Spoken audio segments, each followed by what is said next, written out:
Yeah, exactly. So what people did is they looked essentially at signaling cascades that use calcium to find molecules that are compatible for cells and at the same time would allow to sort of develop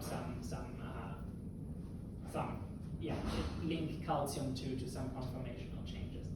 And so I've already introduced calmodulin, which is like one of the big molecules that detects calcium. And so calmodulin has a specific role also in muscles. And so namely in muscles, calmodulin can interact with a molecule called myosin light chain kinase, or MLCK. And MLCK has loops of what is called this M13 peptide. And what happens in the presence of calcium is that calmodulin will change its conformation and it will very tightly bind to these M13 peptides, and that will then initiate the muscle contraction cycle. And so unlike the signaling that I've talked about in the cell body in neurons, the reason people focused on this one is really because this binding is very tight. So the binding between CAM and M13 peptide is very tight, and so people were like, well, maybe we can use this change in binding between these two partners to design genetically encoded calcium indicators. And so this led to the very first genetically encoded calcium indicator, Chameleon, that I have already mentioned before. And it's a FRET-based calcium sensor. Because if you have two things that bind together based on calcium, sort of the first thing that comes to mind is to actually change the proximity of two molecules, and that lends itself to FRET. And so the way this is designed is that there's a CFP and a YFP in Chameleon. And in between you have your CAM and your M13. So this is just one long protein chain. And then in the absence of calcium, the distance between these two molecules is fairly large. And so because it's fairly large, there's very low FRET efficiency, which means if you excite the CFP, you actually observe mostly cyan light. But then, during calcium binding now, the CAM will grab onto this M13, and that will dramatically reduce the distance between these two molecules. And so now you observe yellow light instead of your cyan light. And so that then allows you to look at how much yellow versus cyan do you actually observe in your neurons, and then deduce something about their activity, because then they become active, calcium comes in, CAM binds M13, that brings the two things together and it becomes more yellow. So that was the first genetically encoded calcium indicator. It works, but it's not that great, and also FRET, as I said, is a little bit labile. So ideally, you would want something that changes fluorescence itself. And so that led to the development of, I guess, the most widely used calcium indicator, GCAM. And in here, there is essentially a different mechanism. You have your GFP, and you have modified a GFP molecule to be a fairly bad fluorophore through some changes in some amino acids. So this is now not very bright, and even if you pump a lot of blue light in, you don't see much fluorescence come back.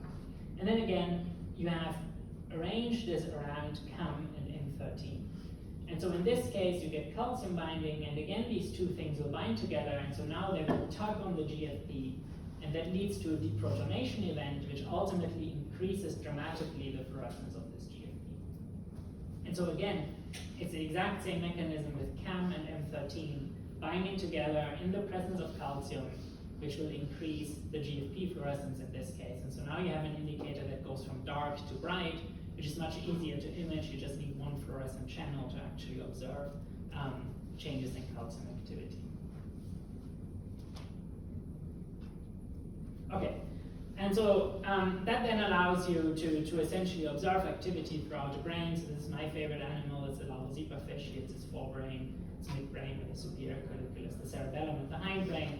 And in this case, we provide a temperature stimulus, and we can see across the entire brain how activity in neurons changes. And so this is GCAM. And so again, like as things become brighter, we can infer that they become more active. And so I just want to very briefly talk about how we can actually look at calcium imaging experiments and what they look like in the literature before I go into advantages and disadvantages. So in general, when you do calcium imaging, you kind of get a lot of data. There's a lot of potentially neurons in your field of view, and you somehow need to make sense of it. And so generally, this involves multiple different steps to get from imaging to actually neural activity. And so usually one important step is that you kind of anatomically or by activity segment your data. So in this step, you're trying to identify what are the individual neurons. So in this case, for example, this is a nuclear localized calcium indicator, so this also works in the nucleus because the calcium will eventually travel there through the cell body.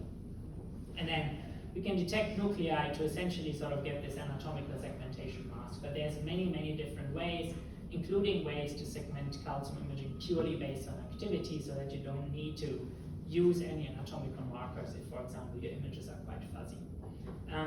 And then you can put these two things together because now what you have is for an individual nucleus, you have its location, you know where that specific nucleus is, and at the same time you have an imaging time series. So you took images, let's say once every second or once every 10 milliseconds, 100 milliseconds, however often you want. And then you know for this particular nucleus how active it was at which point in time, and so you can get these traces of activity. And so for example, in the case of this neuron, you know that in the beginning of this task, it was essentially silent, and then there were 3 periods of very clear increases in activity because the brightness changed, which means there was a calcium change, which means there was an activity change within that neuron. And so through segmentation and the acquisition of a time series of fluorescence, you can then get a time series of neural activity. And so in the literature, this is displayed really in very different ways. So this is a paper that looked at the activity of individual termini from the retina to different wavelengths of light. And so this is again zebrafish, so they have 4 cones, and so one of the stimuli is ultraviolet light. And so what you will often see is you will sort of see this kind of heat map representation in which you have rows of neurons on down here, and then the activity time series is essentially horizontally arranged, and the color of the heat map will tell you how much the fluorescent changed. And one kind of important thing to point out here is that if you patch a neuron and you record electrical activity, you get an absolute idea of how active that neuron is. You might at rest find like 2 action potentials per second, and then when it's excited, maybe 20. So these are absolute metrics. You don't get absolute metrics for calcium indicators. And the reason for that is that the brightness of the calcium indicator not only depends on how much calcium there is, but also how much indicator the neuron actually expresses, or in the case of dyes, how much indicator the neuron took up. So the only way to calibrate this is by patching the neuron and then recording the calcium indicator, but that kind of defeats the purpose.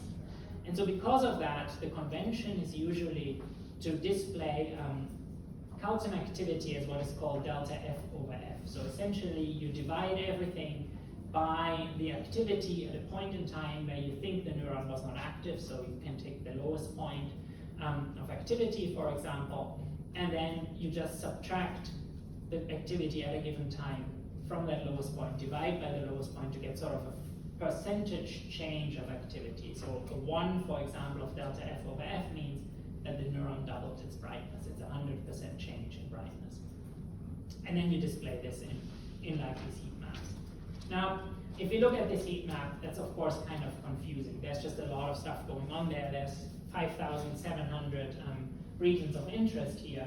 That's very difficult to process. And so one thing that people will often do is they will take this activity and cluster it, which means sort of find similar neurons that respond in a similar manner and group those neurons into groups or clusters. And then you might get these kind of like sort of representations where now each of these lines is actually the average activity of a cluster, meaning a bunch of neurons. So for example, in the case of this cluster, this would be 2,200 neurons that average together. Here mostly respond to, let's say, green and blue, and others maybe respond to blue and ultraviolet. So this way you can kind of pare down the mess of the heat map and get like a little more easily digestible way of looking at the activity, and then also in the paper of talking about the activity, because you can't really talk about 5,700 things, but maybe you can talk about 11 things. Okay, does anyone have questions so far?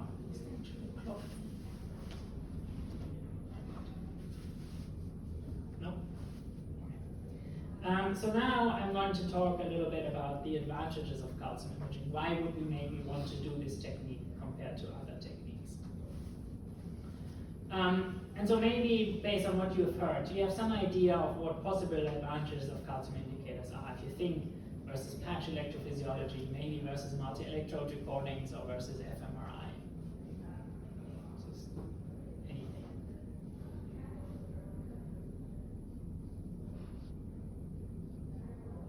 Yes? You have a higher resolution compared to fMRI? Yes, exactly. Anything else? Less invasive. Yeah, it can be, exactly, it can be less invasive versus some of these, especially like, for example, multi-electrode or patch, yeah. Exactly, so just going through some examples to illustrate some of this. So I apologize, this is again Larval zebrafish, but you can get very large coverage in vivo imaging. You can essentially image an entire brain, in this case using a light sheet, meaning that you actually get the entire volume of the brain once every second, and then you can analyze activity, and you can actually see how these neurons respond, for example, to visual stimuli here in the tectile. And then I guess this very large flash that you see is because this fish was actually probably not very healthy, and that might have been a seizure.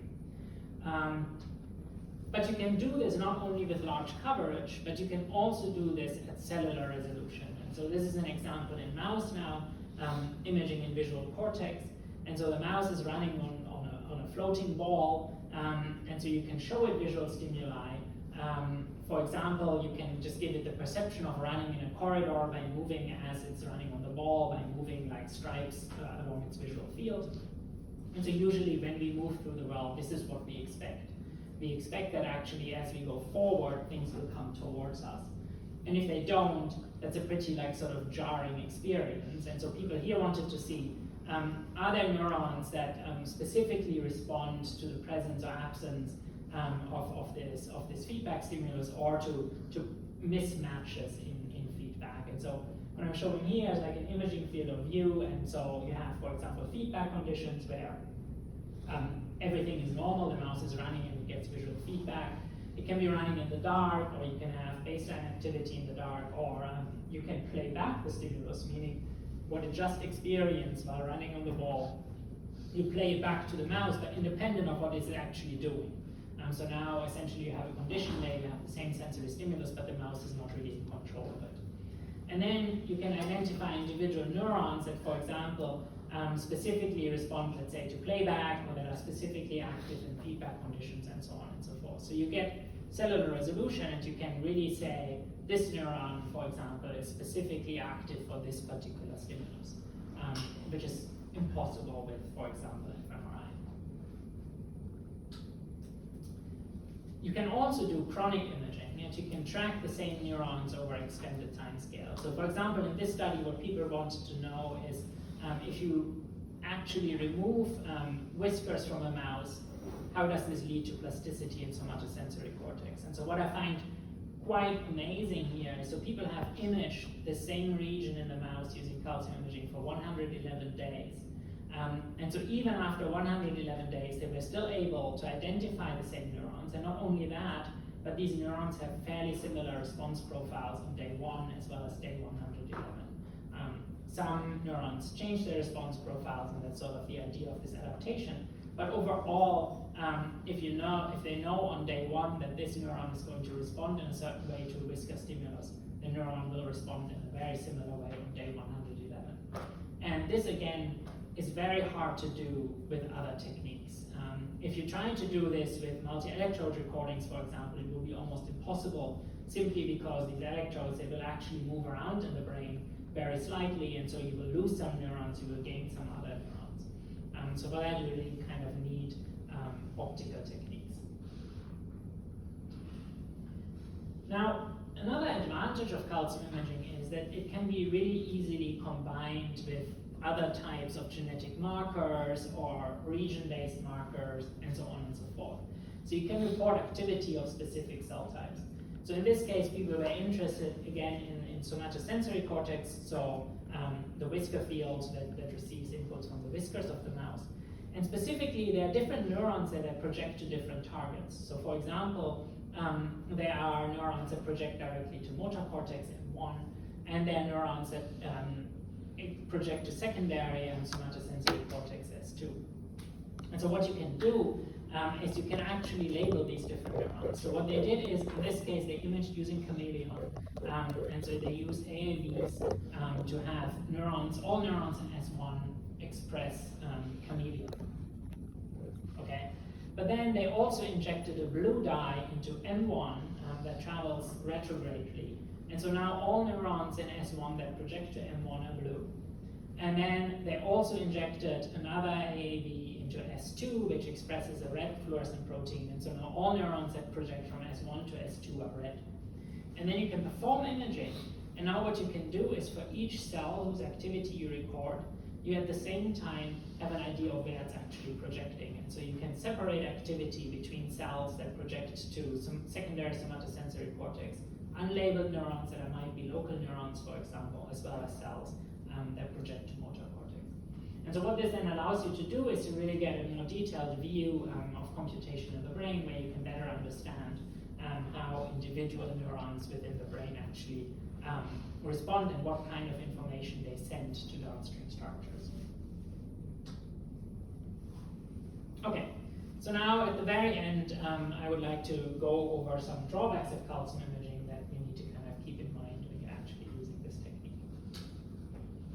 So what do you think could be potential drawbacks? So maybe you want to think about technical things compared to, for example, electrical recording methods or biological things in relation to cellular processes. What kind of problems do you think you might run into?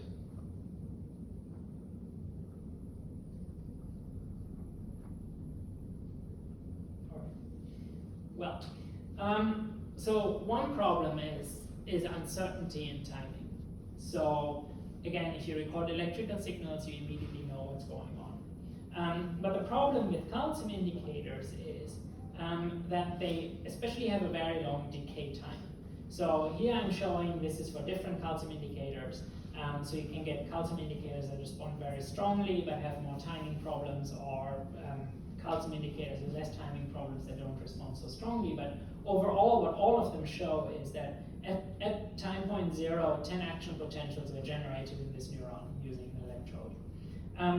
And then you can see that they pretty quickly reach sort of peak activity.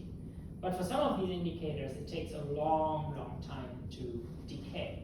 So meaning the neuron was only active here for a few milliseconds at time 0. But some of these indicators, if you looked after 3 seconds, they would still show elevated activity. And so what this means is that you don't really know exactly when your activity stopped. And so that makes it uncertain to say which neuron, for example, fired first, right? So the rise time is fast, which is mostly limited by how quickly calcium diffuses in the cell body and binds to calmodulin. And this is fast because in the cell, those signaling processes also have to be engaged quickly. But the decay time is slow. And this is due to tight binding of the calcium to the indicator. And in fact, to make bright calcium indicators, you want that binding to be very tight. So the calmodulin used in these indicators is usually modified to lead to very tight binding to get these very bright indicators. And therefore, then action potentials in quick succession you can't really resolve. And to give an idea of this, this is traces, a few traces where people have actually recorded the neuron by a patch clamp and at the same time performed calcium imaging. And so what you can see, for example, here in this case, is you see these 3 action potentials, and then you see these kind of clearly separated 2 bumps for the first 2 versus the third, but between the first 2, the separation here is much worse. And you can imagine that if these happen in much quicker succession, for example, these 4 action potentials shown here and blown up there, you don't really know anymore when they occurred. Okay. And so now one might say, well, I don't really need to know this because what I really care about is how active the neuron is. And that really depends on your question. So if you imagine, for example, you had a hypothetical circuit and what you really want to know is how does information travel through my favorite area of the brain. And let's say you patched 2 neurons and there would be some neuron you don't know about in between. And so now you can see action potentials, let's say in that blue neuron that you patched, you can see action potentials in that orange neuron. The time it takes for synaptic delays is about between 5 milliseconds per synapse. So down here you have like 10 millisecond delay of this action potential. And so if you do electrical recordings, that's very obvious. You can immediately know that the orange neuron is always active after the blue neuron. And so you can immediately say like, okay, the orange neuron is downstream of the blue neuron. And even by counting the delay, you even know how many synapses are in between. Now, if you repeated that exact same experiment with calcium imaging, you will be kind of out of luck. And so the reason is you would do this imaging here, and there would still be, of course, a 10 millisecond delay in when these neurons respond. But because the calcium indicator blurs it all out, unless you repeat this experiment hundreds of times, you will never get any type of understanding of the timing between the two.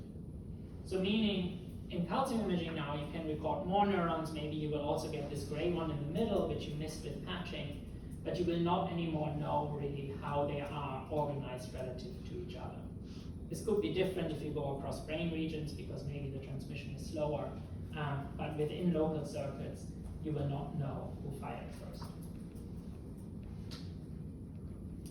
And then sort of a different type of problem comes sort of from the biological side. So if we image, then ideally we want bright signals.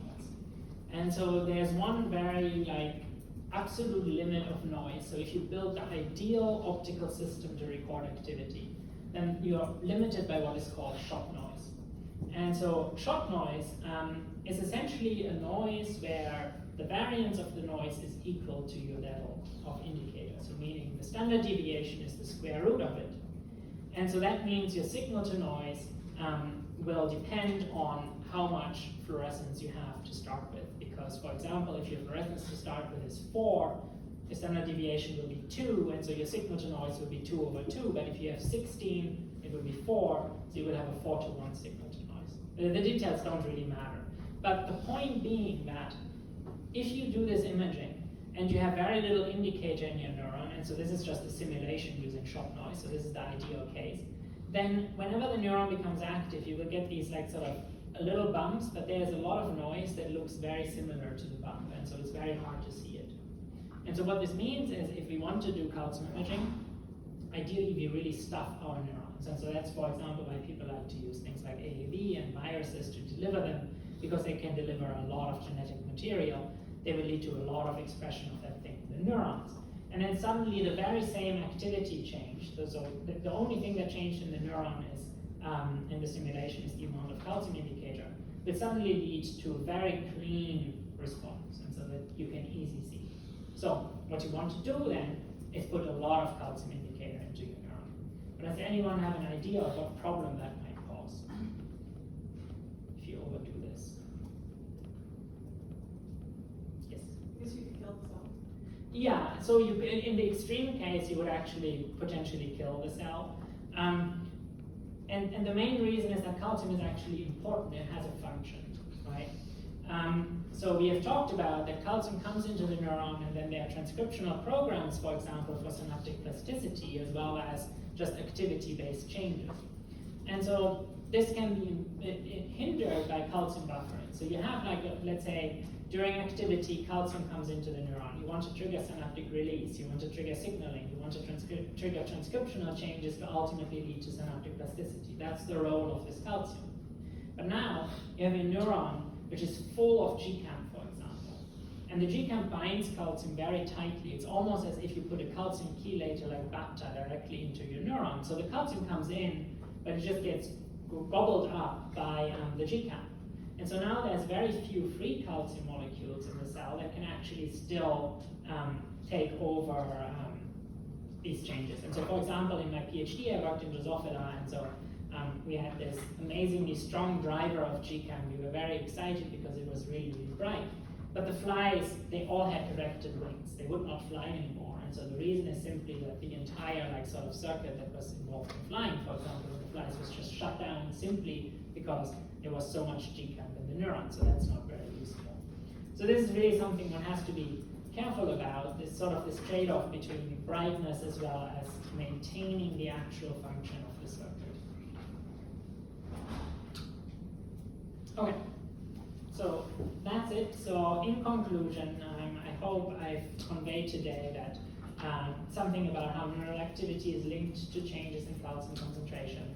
So as I said, calcium enters dendrites of neurons at excitatory synapses through neurotransmitter receptors such as NMDA, AMPA, and nicotinic acetylcholine receptors. Then voltage-gated channels open when neurons are depolarized, which lets in further calcium ions, and that's especially true if neurons actually fire action potentials. And then I've talked about the role of calcium in neurons. So calcium sustains dendritic polarization, depolarization, that's one thing, so it allows that depolarization to travel further downstream through the cell body. Calcium triggers gene transcription and other signaling events in the cell body which are important for synaptic plasticity. It activates the release machinery to initiate synaptic release, so these are sort of main functions. Now, I've also talked about how calcium indicators convert calcium concentration into fluorescence changes. So calcium indicators are constructed from calcium sensing domain and a fluorescent molecule or protein, and that is true for every single calcium indicator. You always need to combine these two things because at least so far, no molecule has been found that does both at the same time. And then what always happens is that calcium binding changes the conformation of the indicator, which leads to a fluorescence change. And many genetically encoded calcium indicators use the interaction of calmodulin with the M13 peptide as a calcium sensor. And that is probably true for all calcium indicators you will really read about in the literature. There are some others that are based on muscle proteins directly, but they're not really used. And for example, in chameleon, this binding brings a YFP and CFP molecule closer together, which results in enhanced FRET. And so what you see is you shift your emission from blue to yellow. So under your microscope, you will see more yellow if neurons are more active. And in GCAM, the conformation change enhances deprotonation of the GFP molecule, which then increases its fluorescence, and so brightness means more activity. So then I went over some advantages of calcium indicators over other physiological techniques. So calcium imaging allows to survey activity across many neurons in intact animals. You can get this activity at cellular resolution, which allows you to study the role of individual neurons as well as populations. Calcium imaging can track the activity in the same neurons over days, which allows to survey long time scale changes such as learning. And it can be combined with genetic and region-based markers to relate cell type and function. Now, I've also talked about some disadvantages, and so the ones I mentioned was that calcium indicators are an indirect measure of neural activity, and so that leads to, these timing problems because calcium ions first need to enter the neuron, they need to bind to the indicator to change the signal, and subsequently they need to unbind to return to baseline signal. And this unbinding is usually quite slow. And therefore it's impossible to get precise timing information. And for example, you can't really know within your circuit which neuron was active first. Then another problem is that to optimize calcium signals, we would like to express as much indicator as possible in each neuron. But this leads to issues with calcium buffering. So the indicator essentially now sequesters all your calcium in the neuron, and it's therefore not available to trigger synaptic processes. You might block synaptic release, and then if the neuron is never active, then it might undergo apoptosis. Okay. Before I